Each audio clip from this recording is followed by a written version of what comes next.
근데 왜 이렇게 집값 안 떨어져요? 대책 나오면은 뭐 1억, 2억 바로 오른 만큼 다 떨어져야 될 것처럼 이야기하고 그런데 사실상 그렇지 않다. 사실상 집값은 천천히 오랫동안 빠지게 된다. 그 이유에 대해서 한번 이야기해 보겠습니다. 여러 가지가 있죠. 항상 이런 이야기 하죠. 정부 부동산 대책 효과 미미하다. 당장 안 나오죠. 항상 집값 거품 굉장히 천천히 빠져요. 왜? 올라갈 때는 매수 심리 때문에 올라가지만 떨어지는 초창기에는 매수 심리는 줄어도 매도 심리는 버티기 때문에 전세 품귀 불안정 여전 품귀하죠. 품귀할 수밖에 없어요. 다들 계약갱신 청구하니까. 한국 부동산만 고공행진 규제에 매물 잠김 심한 매물 잠김 없고 수요 잠김이죠. 거래량만 주면 매물 잠김이라고 하냐. 지금은 수요 잠김 시대다. 매수 우위 지수만 봐도 매물 잠김이 이렇게 나오죠. 전세 품귀 때문에 올라간다. 그래서 전세 가격 지수는 이렇게 나오는데 매매 가격 지수는 매수 우위 지수가 이렇게 나온다. 한국 부동산만 고공행진한다 라는 뜻은 무슨 소리예요? 세계적으로 하락 추세인데 한국만 고공행진한다? 좋아할 일이 아니에요. 곧 작살난다는 소리예요. 거기서 거품이 섞이니까 박살난다는 소리예요. 예전에 고공행진 혼자 했던 데 어디였어요? 일본 땅 다 팔아도 미국 2번 사고도 남았죠. 결과는 다들 아시죠? 저희 여러 번 다뤘으니까. 대책 효과 글쎄 상승 여전 바로 효과 안 나온다. 오늘 대책이 나오면 내일 효과 나와야 돼요. 예를 들어 710 대책이 나왔다 그러면은 7월 11일 날 효과가 나와야 돼요. 왜? 7월 11일 날 신고되는 거는 보통 6월에서 7월에 거래건들이 7월 11일 날 신고가 되죠. 그렇다면은 710 대책이 나올 줄 알고 6, 7월 거래에서 미리 심리가 하락했어야 된다. 이런 개소리를 얘기하고 있는 거죠. 언제쯤 상승 전망 여전 이런 식으로 하고 있다. 패닉 바잉 속에 역대 최고 주택 거래량 9월 20일 9월부터 거래 절벽 나고 있었죠. 그랬더니 8월 누계 주택 거래 매매량. 저런 아이디어는 어떻게 생각하는지 정말 대단합니다. 바로 선동하죠. 즉 반응 나오면은 누적으로 해요. 이제 상승세 지속 절반이 신고가 다 똑같은 얘기죠. 세 봤는데 절반도 아니고 그 중에서 대부분은 굉장히 오랜만에 거래됐든가 첫 거래든가 이런 것들도 굉장히 많았다. 자 그리고 절반이 신고가라는 소리는 나머지 절반은 떨어지고 있다는 소리죠. 고공행진하던 것이 절반만 신고가로 바뀌었다는 건 떨어질 징조라는 건데 왜 저럴까요? 뽑아서 해봤는데 직전 거래가보다 실거래가 떨어진 것들 3억씩 떨어진 것들도 있다. 오른 것도 있지만 떨어진 것도 있죠. 오른 거 신고가 하는데 막 1, 2천 오른 거는 신고가로 다르고 1, 2억 떨어진 거는 다루지도 않는다. 여기 광진구에 13억 7천 떨어졌는데 안 다루죠. 이런 거는 안 다루죠. 똑같이 오른 것도 어쨌든 신고가 5천만 원 오른 거 신고가 이런 건 다루면서 이제 아예 전세가 폭등이 몰고 올 집값 추가 상승 시나리오 이런 식으로 하고 있죠. 전세 가격, 매매 가격의 하락을 지탱하는 역할 맞아요. 그리고 전세가 상승은 매매가 상승에 압력을 가하죠. 왜? 갭이 줄어드니까. 그래서 투자금 축소를 의미한다. 다 맞는 말인데 문제는 뭐예요? 전세 매물 적고 전세 호가는 천정부지로 치솟는다. 근데 문제는 뭐예요? 이게 과거랑 같느냐? 같을 수가 없죠. 왜냐면은 지금 전세 거래량이 엄청나게 줄었죠. 7, 80% 하면서 저게 했는데 예전에는 이만큼이 다 올랐다면은 지금은 요만큼 중에 얘네만 오르고 얘네는 다 유지된다. 그게 돼요? 근데 객관적 사실과 정확한 예측으로 해가지고 지금 추석 이후에 제일 오른다는 분이 저분이었는데 폭등한다고 그랬는데 어때요? 지금 김이 나오고 있나요? 거래량 급감은 추석 전까지만 하고 그때부터 막 된다고 했는데 되고 있나요? 객관적인 사실과 정확한 예측으로 유명하시다. 아니 믿고 싶은 사람은 믿어야죠. 누가 어디 와가지고 여기서 막 신앙하는 사람들 같다고 그래요? 저기야말로 진짜 광신도들이지. 자 선동하는 이유 뭐예요? 매매가격 지수 멈췄죠. 추석 이후에 오히려 지표 더 하락으로 나왔죠. 강남 3구 오히려 완전 0%로 갔죠. 뭐라 그래요? 근데 재건축 아파트 상승세 전환 강남 3구 아파트 뭐 3, 40대가 샀다. 3, 40대가 사는 게 상승 징조예요. 서울 풍선유가 다시 오른다. 바닥 쳤나. 상승세 전환. 계속 이런 식으로 올린다. 왜 선동하고 있어요? 떨어지면 안 되니까. 방어하면 방어할수록 건설사들이 더 돈 벌 기회가 늘어나니까. 좌파 정권에서 저호도 기사가 많이 나오는 이유 뭐예요? 좌파 정권에서 규제를 하니까. 건설사들한테 불리해지니까 정권을 자꾸 몰락시키려고 하는 거죠. 그냥 부동산적인 얘기로 봐도 언론에서 그런 의도가 있다. 정치적인 부분은 뭐 다른 의도가 더 있고 오히려 더 몰아주려는 의도도 있고 여러 가지가 있겠지만 적어도 부동산에서만은 정치적으로 봤을 때 왜 좌파 정권을 싫어하느냐. 건설사들한테 규제가 들어가니까. 그리고 결국 그 효과는 항상 나타나더라. 문제는 부동산 시장의 특성상 다음 정권에 많이 나타났다는 게 문제죠.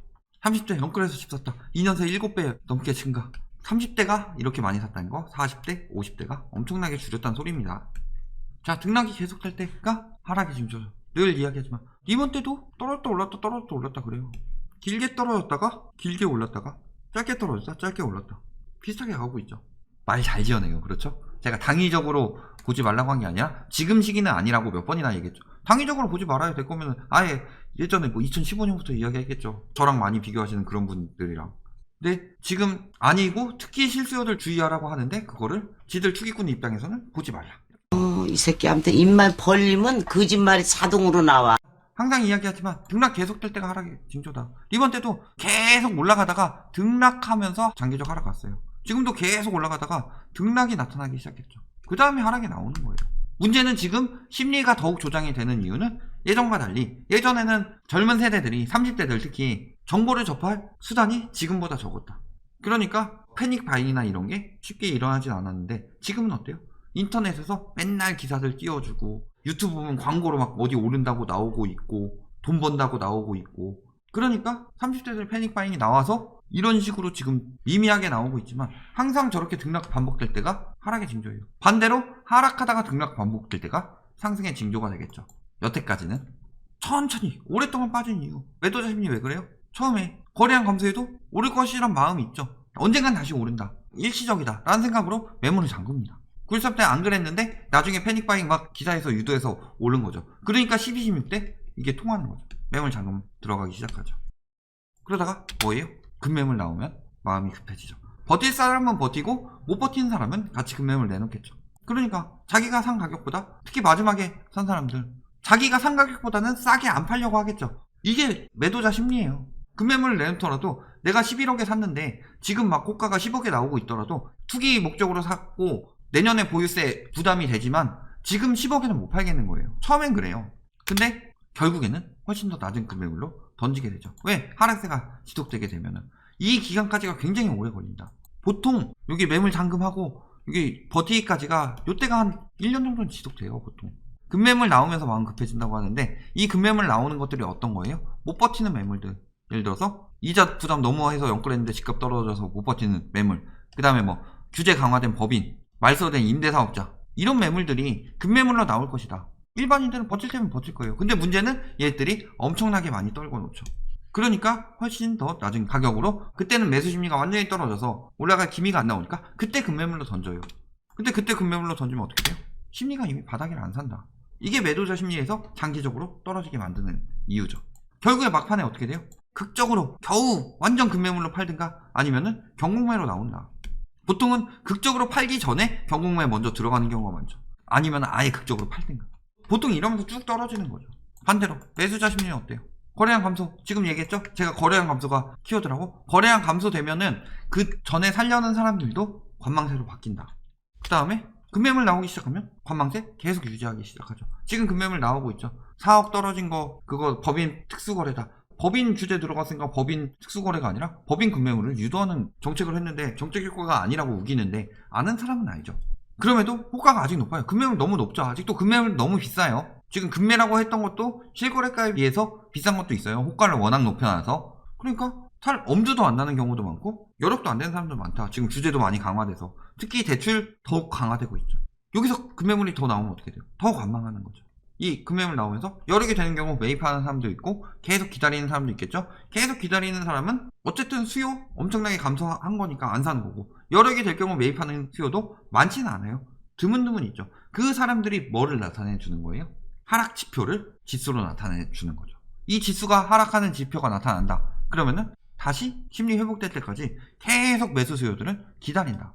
그러니까 매도는 점점 급해질 상황이고 매수는 점점 더 떨어지네. 더 기다려야 되겠네. 떨어지네. 더 기다려야 되겠네. 이런 이야기 하는 거죠.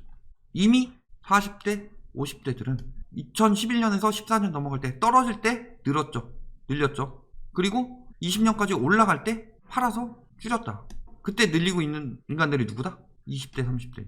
요거는 증여받은 거겠죠? 요쪽 30대들이 많이 샀다. 2020년에 특별히 많이 샀죠.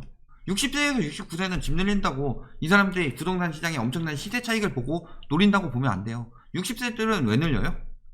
임대, 수익 노리는 경우도 많다. 노후 대비하기 위해서 늘린 경우도 많죠. 은퇴했는데 뭘로 벌어먹고 살 것이냐. 싸게 나오면 사는 거죠. 막상 올라갈 때 40, 50대들 팔고 차익 싫어한다. 그때 30대가 산다. 부동산 이쪽이 많이 할까요? 이쪽이 많이 할까요? 이쪽은 먹고 살기 위해서 하는 것도 아니기 때문에 급할 것도 없는데. 그러니까 더 시장을 냉정히 볼 수 있죠. 주식에서도 여유 자금으로 투자하는 사람이 시장을 냉정하게 보지 빚까지 다 받아가지고 하는 사람들 냉정하게 보겠어요? 무조건 오른다는 믿음을 아예 신념을 가지고 시작하는 거지 그 사람들은. 부동산 시장은 천천히 오랫동안 빠지는 이유는 황금성이 떨어지기 때문에. 지금 내가 금매로 팔고 싶어요. 주식 같은 경우 손절할 수 있죠. 부동산도 손절하려고 금매로 내놨는데 안 사요. 그리고 옆에서 더 금매 내놔요. 내가 먼저 팔려고 내놨는데 옆에 사람이 더 빨리 팔아요. 주식이나 채권이나 금이나 달러랑 다르게. 그러니까 당연히 길게 시간이 나올 수밖에 없다. 그래서 주식은 급락했다 급등하는데 부동산 같은 경우는 급등하는 것도 길게, 급락하는 것도 길게 이렇게 나타난다. 그렇기 때문에 천천히 오랫동안 빠진다는 거죠. 그러니까 대책 나오고 바로 안 빠졌어요. 이런 지은리을하는 기사들에 일희일비하지 말라는 거죠.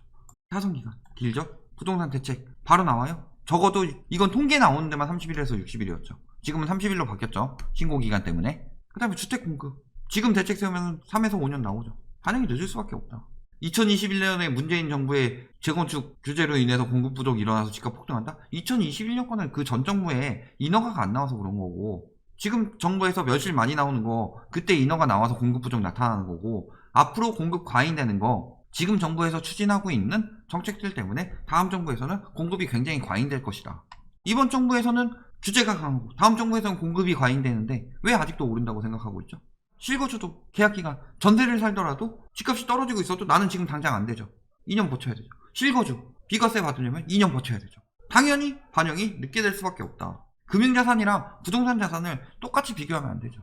그러니까 오래 걸리는 건데 그럼에도 불구하고 안 떨어진다라고 호도하기 훨씬 더 좋다는 거죠. 장기적으로 하락할 수밖에 없는 이유 여러 가지 이야기했죠. 단기적으로는 높은 가계부채. 이거 결국엔 디레버리징이 일어난다. 언제? 일본도 버블 때, 미국도 버블 때, 우리나라도 버블 때죠. 중국도 버블이 일어나기 시작했다. 패닉바잉 가장 많이 늘어난 건 이때예요. 지금 요때 다시 늘어나는 거 뭐예요? 경제 위기 때문에. 전세가 키운 가계부채, 금융시장에 폭탄된다. 폭탄되죠. 전세 대출 규제한다. 근데 전세가 올리는데 어떻게 하죠? 당연히 수요 줄어들고, 수요 줄어들면은 전세가 낮출 수밖에 없어요. 전세 대출 규제하는 게 전세가를 낮추기 위함이지 전세 사는 사다리 끊는 게 안 돼요. 전세를 안 내놓을 수는 없잖아요. 집주인 입장에서. 결국엔 낮은 가격으로 내놓을 수밖에 없다. 저 전세 대출 중에 대부분은 집 살려고 연끌한 것도 많기 때문에 저런 거 터지면 제대로 시작되겠죠. 거기다 인구 감소 이야기 많이 했죠. 아까 일본 유명하신 부동산 전문가 분께서 직접 만든 빵 그 채널에 나와서 이야기 많이 하고 있죠. 노무라 연구소에서 경제연구소에서 오른다고 했다. 2015년에 2020년쯤에 한국이 오른다고 했다. 2018년 자료에 2020년부터 떨어진다고 그랬어요. 그 이유는 생산 가능 인구가 급격히 떨어지기 때문이죠. 거기다가 추계 인구 우리나라 지금 29년에 떨어지기로 예상되어 있었는데 올해부터 인구가 떨어진다는 소리는 예전보다 더 빠른 인구 절벽에 오고 있다. 그렇다면은 추계 인구가 이렇게가 아니라 여기 때부터 벌써 이렇게 떨어질 수가 있다는 거죠. 왜냐면은 감소세도 더 급해질 수밖에 없다. 왜냐면은 인구가 줄었으니까 낳는 사람도 줄어들 텐데 감소세가 훨씬 더 급격하게 떨어질 수밖에 없죠. 나비 효과가 나오는 건데 더 빨리 더 위험해지는 거죠.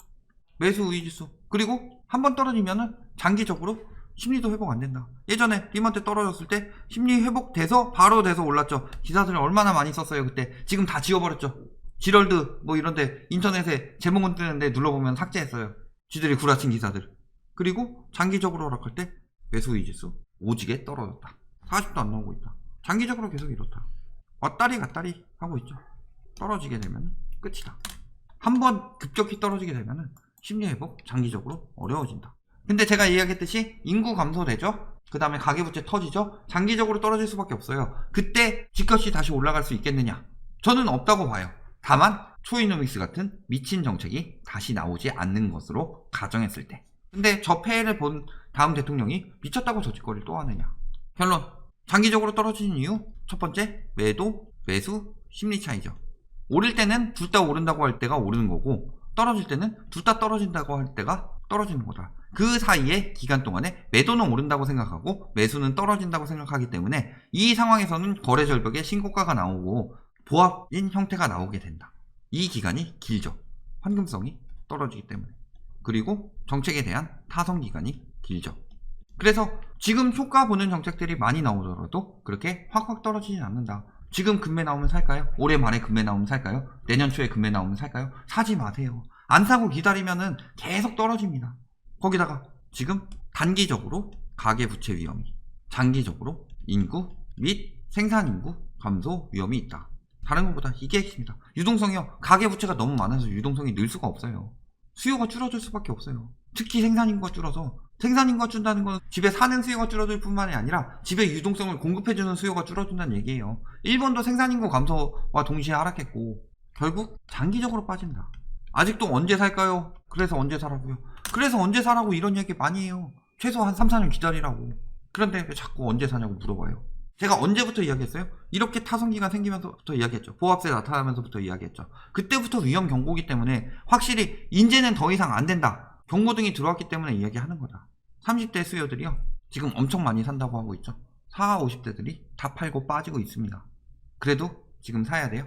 집값은 길고 오랫동안 빠지기 때문에 고점 찍었으면 기다리세요. 내일 당장 안 빠지는데요. 1년이 지났는데도 아직도 안 빠지는데요. 항상 그 긴 시간을 기다려야지 정상적인 가격에 구입하실 수 있습니다. 타성기간 1, 2년 가요. 지금 규제가 강력하니까 제가 지금 얘기하는 건데 길게 가면 더 오래도 가요. 그러니까 지금 막 오른다 저런 말에 속지 마시고, 저는 뭐 투기하는 인간들 저한테 얘기하는 거 뭐 듣고 싶지 않고, 실수요들은 거품 낀 가격에 사게 되면은 남들보다 훨씬 더 고생한다. 이거 확실히 기억해 두시고, 지금 사면 거품이 가장 비쌀 때 산다. 그러니까 오랫동안 빠지니까 기다리셔라. 여기까지 말씀드리겠습니다.